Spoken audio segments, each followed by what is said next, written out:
नमस्कार, जय माता दी। मैं पंडित मनीष कुमार शास्त्री और आप देख रहे हैं मेरा यूट्यूब चैनल ज्योतिष एक दर्पण। आज ज्योतिष में हम बात करेंगे संतान योग के बारे में। संतान योग किस प्रकार से देखा जाता है, कैसे देखा जाता है एवं संतान का योग है या नहीं, एवं कुछ उपाय, कुछ टिप्स लेकर के आपके सामने आया हूं। तो आज विशेष जो हमारा विषय है वो है संतान योग। हम किसी अच्छे एस्ट्रोलॉजर के पास में जाते हैं, किसी अच्छे ज्योतिषी के पास में जाते हैं, हम जन्म कुंडली उनसे दिखवाते हैं और एस्ट्रोलॉजर हमें देख कर के हमारी जन्म कुंडली में किस ग्रह से हमें क्या परेशानी है, जन्म कुंडली में जो पंचम भाव है वो संतान का भाव है और पंचम भाव पर अगर किसी क्रूर ग्रह की दृष्टि पड़ रही हो तो निश्चित है कि हमें संतान में बाधा उत्पन्न करेगा। या पंचम भाव का मालिक वो किसी और दूसरे भाव में जाकर के बैठ गया हो और वो अस्त हो गया हो तो भी हमें संतान संबंधित पीड़ा उत्पन्न करेगा। या तो संतान नहीं होगी या होगी तो संतान लेट होगी। दूसरी बात, कई बार इस प्रकार से योग बनते हैं कि संतान होती है तो मृत होती है या होने के पश्चात संतान मर जाती है। ये सभी आपकी जन्म कुंडली को देखने के पश्चात ही मालूम लगाया जा सकता है कि आपकी जन्म कुंडली में किस ग्रह के कारण आपको क्या बाधा है। लेकिन आज कुछ विशेष संतान के बारे में जो कुछ उपाय हैं वो मैं आपको बताता हूं कि संतान संबंधित अगर बाधा से आप भी जूझ रहे हैं और आपको भी कहीं न कहीं अपने जीवन में आपकी संतान की कमी महसूस होती है तो आप इन उपायों को करके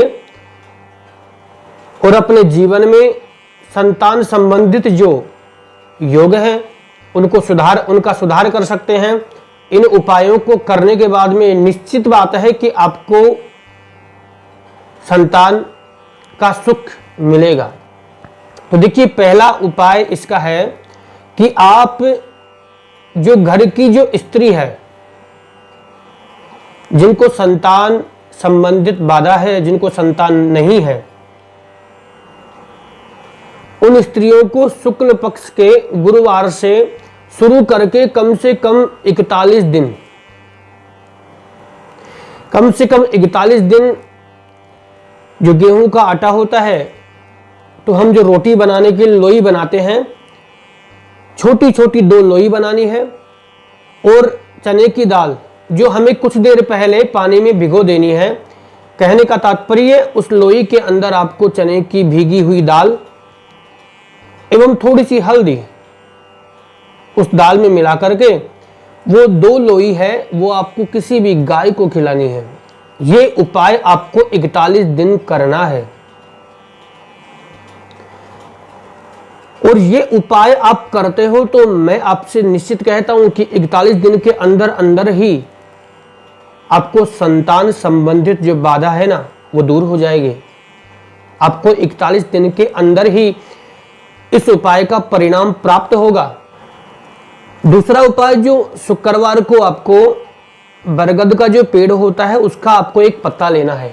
एक पत्ता लेकर के आप उस पत्ते के ऊपर कुमकुम से स्वस्तिक बनाएं। जो हम स्वस्तिक बनाते हैं वो स्वस्तिक बना करके एक सुपारी रखें एवं चावल के दाने रखें और कोई दुर्गा माता का अगर कहीं मंदिर हो उस मंदिर में उस पत्ते को हम सायंकाल के समय, सुबह आपको पत्ता तोड़ करके उसकी पूजा करनी है शुक्रवार के दिन और शाम को आपको उस पत्ते को लेकर के किसी दुर्गा माता के मंदिर में जाना है और उस पत्ते में आपको यथाशक्ति 1 रुपया का सिक्का, 1 रुपए का सिक्का या 5 रुपए का सिक्का आपको उसमें रखना है।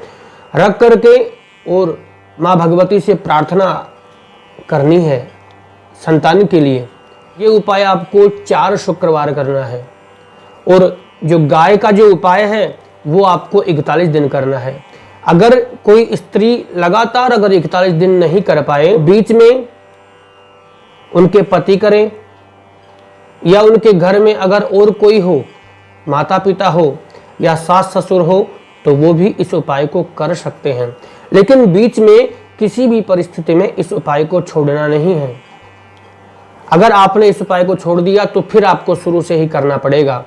ये 2 उपाय इतने पावरफुल उपाय हैं कि आप ये करेंगे तो मैं विश्वास से कहता हूँ आपको कि आपको निश्चित रूप से 41 दिन के अंदर अंदर ही आपको इस उपाय का, इन उपायों का रिजल्ट प्राप्त होगा। बहुत से लोग इन उपायों को करके लाभान्वित हुए हैं।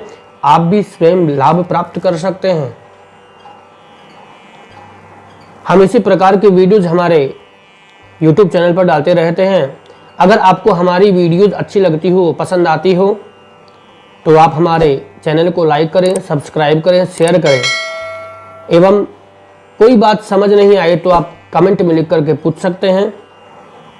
हमारे इस YouTube चैनल का जो मुख्य उद्देश्य है वो है कि आप इन छोटे छोटे उपायों से आपके जीवन में आ रही बाधाओं का शमन कर सकें, उन बाधाओं को समाप्त कर सकें। तो आज के लिए इतना ही। नमस्कार, धन्यवाद।